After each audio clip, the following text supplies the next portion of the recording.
ক্ষমতার পালাবদল হলেও ভাগ্য বদলায় না প্রবাসীদের। যদিও মাসের পর মাস রেমিটেন্স পাঠিয়ে রেকর্ড করছেন তারা। বিমানের টিকিট সিন্ডিকেট থেকে মানব পাচার চক্রের ফাঁদ কিংবা দূতাবাসের সেবা, সবখানে আছে আক্ষেপের গল্প, যা নিয়ে হতাশ অভিবাসন সংশ্লিষ্টরাও। সম্রাট হোসেনের রিপোর্ট আর ছবি তুলেছেন সুকান্ত সরকার। সবচেয়ে একটা নাজুক অবস্থা আমাদের এই বাংলাদেশের রাষ্ট্র যে দূতাবাস আছে, ওখানে এই দূতাবাস আছে সবচেয়ে দুর্বল। দূতাবাসের সেবা নিয়ে এমন আক্ষেপ রংপুরের রফিকুলের। 1 দশক ধরে থাকেন সৌদি আরবের জেদ্দায়, কিন্তু প্রয়োজনে দূতাবাসকে পাশে না পাওয়ার অভিযোগ এই প্রবাসীর।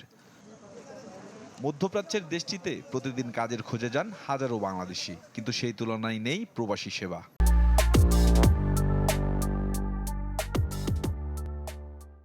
আমার মনে হয় সমস্যা, আমি দূতাবাসের কাছে আশ্রয় নিলাম, আমার ভালো মন্দ আমি বলবো। এই ধরনের উদ্যোগ অন্য রাষ্ট্র যেভাবে নেয়, বাংলাদেশ দূতাবাস এইভাবে নেয় না। ইতিহাসের যে কোনো সময়ের চেয়ে সেরা রেমিটেন্স আসছে সৌদি আরব থেকে, কিন্তু সাম্প্রতিক বছরগুলোতে অদক্ষ শ্রমিক হিসেবে দেশটিতে বাংলাদেশিদের যাত্রা স্রোতের মতো। আমি যদি একটা কাজ শিখতে পারতাম তাহলে তো আমার পক্ষে খুব ভালো হতো, ঠিক আছে। আমি তো কোনো কাজ শিখতে পারি নাই বা শিকার ইচ্ছা করি নাই।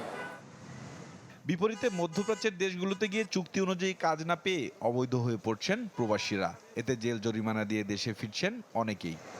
দালাল চক্করে গেছে, কেউ আইডি দিচ্ছে, কেউ আইডি দেয় নাই, বসে রাখছে, আজ না কাল, কাল না বসে, এরকমই বলে যাচ্ছে, ঠিক আছে। কিন্তু বছরের পর বছর চলে যাইতেছে, তারা যে 10 টাকা ইনকাম করবে তা পারে না। কিন্তু নিরাপদ অভিবাসনের গল্প যেন শুধু কাগজে কলমেই। সম্প্রতি বেশ কয়েকটি দেশের ভিসা নিষেধাজ্ঞা আর মানব পাচার চক্র মিলেমিশে একাকার।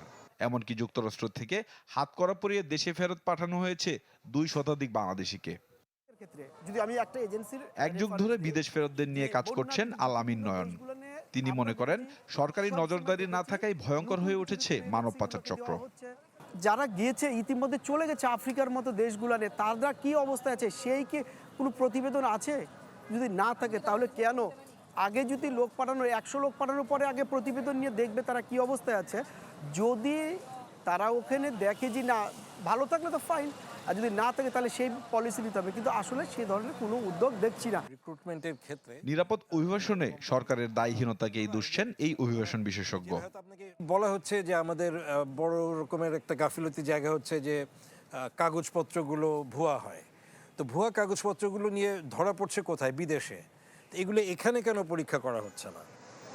জনশক্তি কর্মসংস্থান ও প্রশিক্ষণ ব্যুরোর তথ্য বলছে চলতি বছর কাজের খোঁজে দেশ ছেড়েছেন 4 লাখের বেশি বাংলাদেশি। সম্রাট হোসেন, চ্যানেল 24, ঢাকা।